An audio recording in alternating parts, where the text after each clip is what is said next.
Nagbababa naman kami dito. Pinalit yung pamasahe. Tapos yung pamasahe ko, hindi binigay sa akin ng lalaki. Lalaki. Naglalakad ako ngayon. Papunta doon. Doon na lang ako sasakay. Para naman makapag-vlog.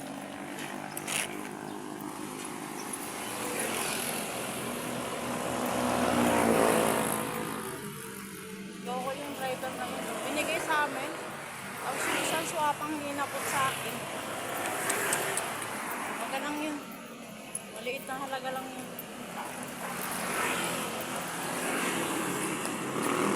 May problema pa itong ano ko hila-hila. Napilayan. Ano mo naman? Oh. Napilayan. Papahilot ko ito mamaya kasi napilayan yung hila-hila. Hello to. Ayaw naman niya maglakad.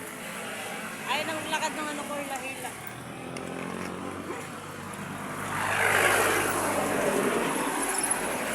Hindi nakakayanin. Kailangan nang sumakay. Oh. Malayo pa. Oh. Malayo pa sa amin. Hindi na pa kami rito. Tapos hindi na inabot sa akin yung pamasahe ko.